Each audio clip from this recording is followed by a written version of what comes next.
Hello and welcome to the Franz van Kath interview. I'm Annette Young. 9 months, yes, just 9 months is how long both Israelis and Palestinians have been given to sit at a table and keep talking in the hope of reaching a peace deal. The deadline has been set by Washington, but the Middle East landscape is littered with numerous failed peace initiatives. So what makes it different this time around? One man who knows too well about the pitfalls of Middle East peace negotiations is Aaron David Miller. He's been an advisor on the region to 6 US Secretaries of State, and he's now a vice president at the Woodrow Wilson Centre and joins me from Washington, DC. Aaron, thanks so much for being with us. Pleasure. Now, Aaron, if you were a betting man, what would you say are the odds of John Kerry achieving a breakthrough when so many other people have failed beforehand? Well, it depends what you mean by a breakthrough. If we're talking about a conflict-ending agreement between Israelis and Palestinians, where all of the core issues are resolved, all claims are adjudicated, all irredenta are abandoned, I think the prospects of that happening are slim to none. If you're talking about a credible process, which might, in effect, secure agreement on some of these issues, with a commitment to negotiate the others over time, then I think there's a reasonable chance that a set of understandings can be reached on borders and security with a view toward dealing with the other two issues, refugees and Jerusalem. But even that is going to be a very, very heavy lift. The gaps on these issues are large. The mistrust between these two leaders and their respective publics are deep. And the politics on each side are not propitious or favorable. So without prejudging the Kerry effort, or basically, as some commentators have done, dismissing it as doomed to failure, I think there is something new here that is worth making worth making a bet on, and that's what I think the Secretary has done. So what is different? What is new this time around? Well, first of all, there's Kerry, and that's not to be taken lightly, although it is clearly not the most determinative factor in what would be required to reach an agreement. I mean, John Kerry has done what very few Secretaries of State have to this point. He's put himself in the middle of the mix, spent an inordinate amount of time, 6 trips in 4 months, against the backdrop of factors that don't appear to be terribly favorable for success. And yet, he's managed not just to secure a negotiation between the two sides, but perhaps, and we don't know this because the degree of radio silence surrounding this process, which is itself, I might add, a reflection of some seriousness, has been so intense. I tried to get my friend Saab Erekat to do a conference call for the Wilson Center last week before. He wouldn't do it, out of a commitment to Kerry that he wouldn't talk about this process. I mean, I think and there have been very few leaks from the Israelis. I was going to say, they've learnt their lesson from beforehand when leaks, in fact, turned out to be far more damaging and as a result would scuttle these talks. It's true, that hasn't happened. So Kerry's managed to get them to the table to resume formal negotiations within the next couple of weeks. Question is whether he has heard anything from them that would lead him to believe that on the substance, there is some kind of basis on which to imagine progress. That's what we do not know. What has Benjamin Netanyahu said to John Kerry on June 67 borders? What has Mahmoud Abbas said to John Kerry on the issue of recognition of Israel as a Jewish state? Netanyahu has all but implied that if the Palestinians were ready to recognize that reality, he would be inclined to negotiate on the basis of those borders. So we don't know. And because we don't know, I'm not prepared right now to discount, let alone prejudge. The odds are long.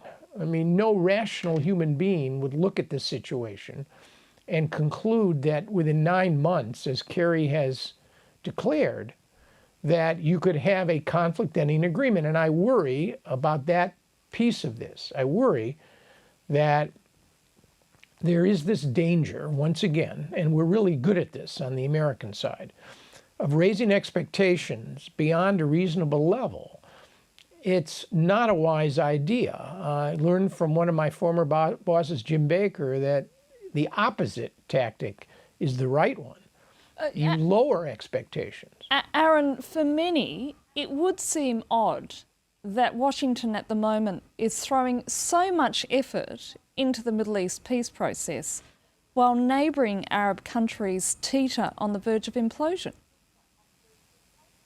Yeah, it's not odd at all, actually. It's, I would argue, they're making a virtue out of a necessity. Look, let's be clear. And I think for those who aren't paying careful attention to this president, he's far more focused on the middle class than he is on the Middle East.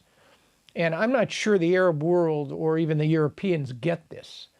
They don't understand that Barack Obama, one of only 17 US presidents to be elected to a second term, has a different kind of legacy issue in mind. He's not going to chase around the world running after windmills and getting involved in Syria's civil war, or frankly, having any illusions that he can somehow reshape the politics of Egypt, Tunisia, or Libya, for that matter.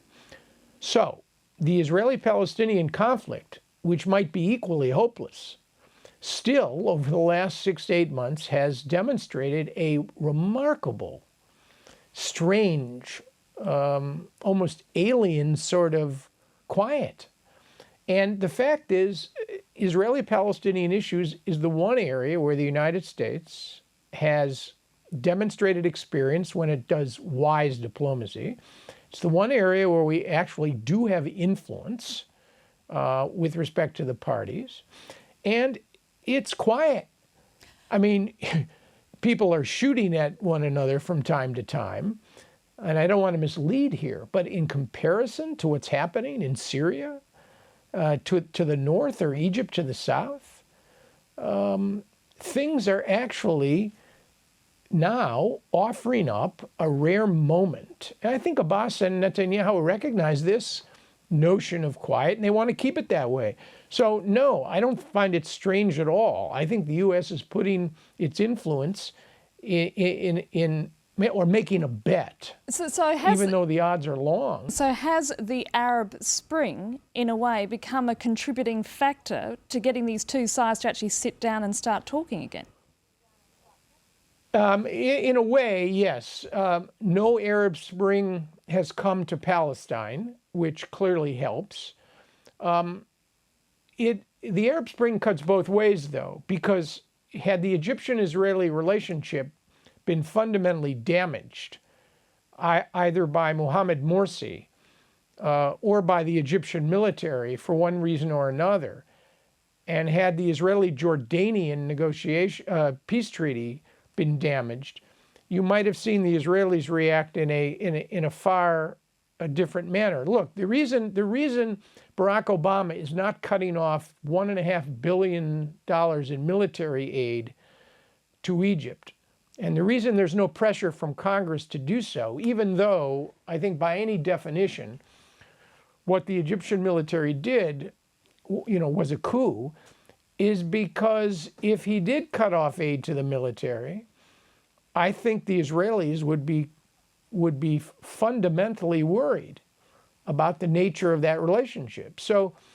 this is being done with a view toward preserving an Egyptian-Israeli relationship, as well as preserving the prospects for progress on the Israeli-Palestinian front. Aaron, if these talks fail, does that mean the end of a two-state solution?